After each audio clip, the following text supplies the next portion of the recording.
Russia has indicated openness to preliminary discussions regarding the potential export of its S-500 air defense system.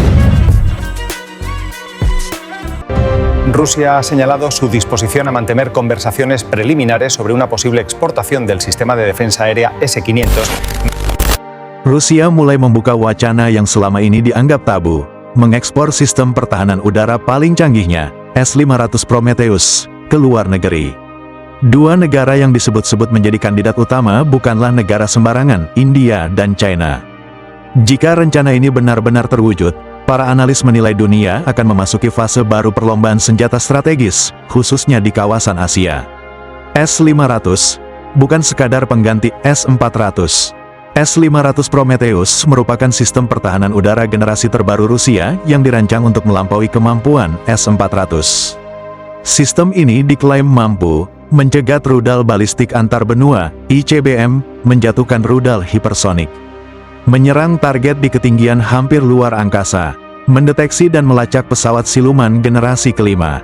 Berbeda dengan S-400 yang telah diekspor ke sejumlah negara, S-500 hingga kini hanya dioperasikan oleh militer Rusia, menegaskan statusnya sebagai senjata strategis tingkat negara besar. Keputusan Rusia mempertimbangkan ekspor S-500 tidak bisa dilepaskan dari dinamika global pasca Perang Ukraina.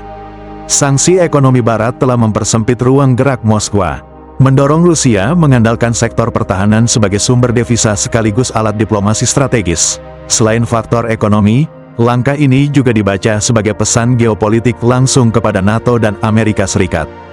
Dengan memperkuat kekuatan pertahanan negara-negara non-Barat, Rusia berupaya menciptakan keseimbangan baru yang menantang dominasi Barat.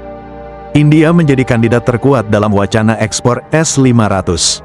Negara ini sudah lebih dulu mengoperasikan sistem S-400 dan secara terbuka menunjukkan ketertarikan terhadap teknologi pertahanan Rusia. Meski menghadapi tekanan dan ancaman sanksi dari Amerika Serikat, dengan ancaman ganda dari China dan Pakistan, India membutuhkan sistem pertahanan yang mampu menghadapi skenario ekstrim, termasuk serangan rudal balistik dan hipersonik. Dalam konteks ini, S-500 dipandang sebagai payung pertahanan strategis yang mampu melindungi wilayah vital India. Namun, keputusan New Delhi tidak akan mudah. Selain faktor politik luar negeri, India juga harus mempertimbangkan keseimbangan hubungannya dengan Barat, khususnya Amerika Serikat. Berbeda dengan India, China adalah mitra strategis Rusia yang sekaligus menyimpan risiko tinggi. Beijing memiliki kemampuan industri pertahanan yang kuat dan dikenal mampu mengembangkan sistem senjata sendiri dari teknologi asing. Bagi Rusia, mengekspor S-500 ke China berarti memperkuat front anti-Barat, tetapi juga membuka peluang kebocoran teknologi sensitif. Karena itu, para analis memperkirakan jika ekspor ke China terjadi, Rusia akan menawarkan versi terbatas atau downgrade, tanpa akses ke teknologi inti. Jika S-500 benar-benar diekspor ke India dan China, dampaknya akan meluas. NATO dan AS dipaksa meninjau ulang strategi udara dan rudal. Pesawat siluman tidak lagi sepenuhnya aman. Asia Selatan dan Asia Timur berpotensi menjadi kawasan dengan sistem pertahanan udara paling padat di dunia. Langkah ini juga berisiko memicu negara lain untuk mempercepat modernisasi sistem pertahanan mereka, meningkatkan ketegangan dan potensi eskalasi konflik. Hingga kini, Rusia belum mengumumkan kontrak resmi ekspor S-500. Namun, fakta bahwa wacana ini mulai dibicarakan secara terbuka sudah cukup untuk mengguncang komunitas pertahanan global. S-500 bukan sekadar alat pertahanan, melainkan simbol perubahan tatanan dunia. Jika sistem ini benar-benar keluar dari Rusia, dunia mungkin tidak sedang menuju stabilitas, melainkan memasuki era pertahanan ekstrim dan persaingan strategis yang lebih berbahaya. Ketika Rusia mulai membuka pintu ekspor S-500 ke India dan China, satu pertanyaan tak terhindarkan muncul di kawasan Asia Tenggara. Indonesia di posisi mana? India memperkuat langitnya, China membangun perisai hampir sampai luar angkasa. Negara-negara besar berpikir puluhan tahun ke depan. Sementara itu, Indonesia, negara dengan wilayah udara raksasa, jalur laut tersibuk dunia, dan posisi geopolitik krusial, masih sering terjebak pada debat jangka pendek dan solusi tambal sulam. Bukan berarti Indonesia harus membeli S-500. Namun jika negara lain sudah bicara intersepsi hipersonik dan pertahanan near space, Indonesia tak bisa terus puas dengan sistem pertahanan yang hanya dirancang menghadapi ancaman kemarin. Netralitas tidak sama dengan ketertinggalan. Politik luar negeri bebas aktif tidak berarti pasif dalam membangun kekuatan. Jika era baru pertahanan strategis benar-benar dimulai, maka pertanyaan terpenting bagi Indonesia bukan soal siapa musuhnya, melainkan seberapa siap langit Nusantara dijaga.